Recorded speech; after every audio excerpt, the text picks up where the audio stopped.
Joriy yil O'zbekiston voleybol federatsiyasi tomonidan mamlakatda ushbu sport turini rivojlantirish, yosh voleybolchilarni tayyorlash, mutaxassislar salohiyatini oshirish hamda xalqaro aloqalarni mustahkamlash yo'nalishida keng ko'lamli ishlar amalga oshirildi.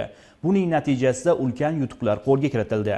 Poytaxtimizdagi Renessans kino uyi anjumanlar zalida O'zbekiston voleybol federatsiyasining 2025-yil sarhisobi va taqdirlash marosimi bo'lib o'tdi.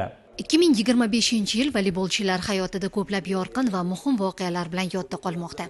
Tashkilot tomonidan joriy mavsumda bir qator muhim vazifalar bajarildi. Buning natijasida sportchilarimiz nafaqat respublika, balki xalqaro miqyosdagi o'nlab musobaqalarda yuqori natijalarga erishdilar.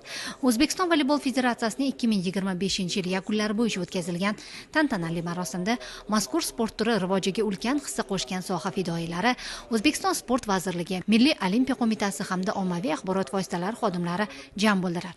Tadbirda so'z olganlar davlatimiz rahbari boshchiligida mamlakatimizda sportni, ayniqsa jamoaviy o'yin turlarini rivojlantirish yo'lida amalga oshirilayotgan ishlarga alohida to'xtalib, berilayotgan imkoniyat va sharoitlar tufayli bu borada yuqori natijalarga erishilayotganini alohida ta'kidlab o'tishdi.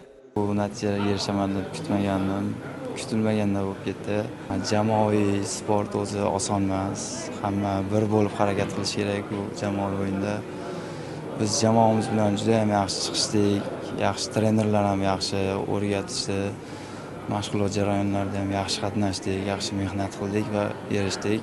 Kelajakda bu 26-yilda ham bundan ko'p natijalarga, jahon chempionatlariga chiqishga harakat qilamiz. Yil davomida 6 ta oltin, 4 ta kumush, 4 ta bronza, jami 14 ta medal jamg'arib faxrli birinchi o'rinni egallagan Buxoro viloyati voleybol federatsiyasi yilning eng yaxshi voleybol federatsiyasi deb topildi. Shuningdek, yana o'nlab yo'nalishlarda yilning eng yaxshilari taqdirlanishdi. Juda muvaffaqiyatli yil bo'ldi. Xususan Buxoro viloyatidagi jamoalar barcha yo'nalishlarda mutlaq g'olib bo'lib, respublikada birinchi o'rinni egalladi. Buxoro davlat universitetidagi talabalar sport klubi sportning barcha turlariga juda katta e'tibor qaratadi. Albatta bugungi kunda voleybol turi bu jamoaviy tur hamda bizni o'g'il bolalarimiz o'rtasida sohil voleyboli ham mana bugungi kunda rivojlanib boryapti. Olimpiya turlariga kirgan.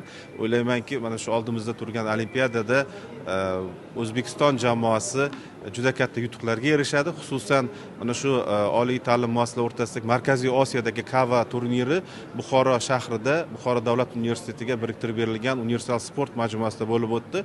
Bu yerda murosasiz o'yinlarda albatta bizning jamoamiz g'olib chiqib, yanada reyting o'yinlarini reytingda o'zlarini mustahkamlayapti.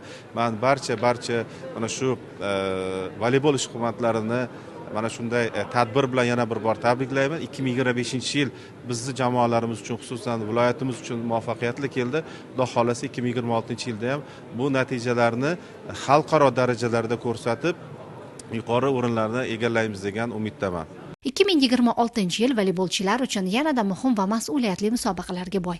Bu turnirlarda ham soha vakillari ulkan yutuqlarni qo'lga kiritishni niyat qilishgan. Ularga bu borada omad va zafarlar tilaymiz.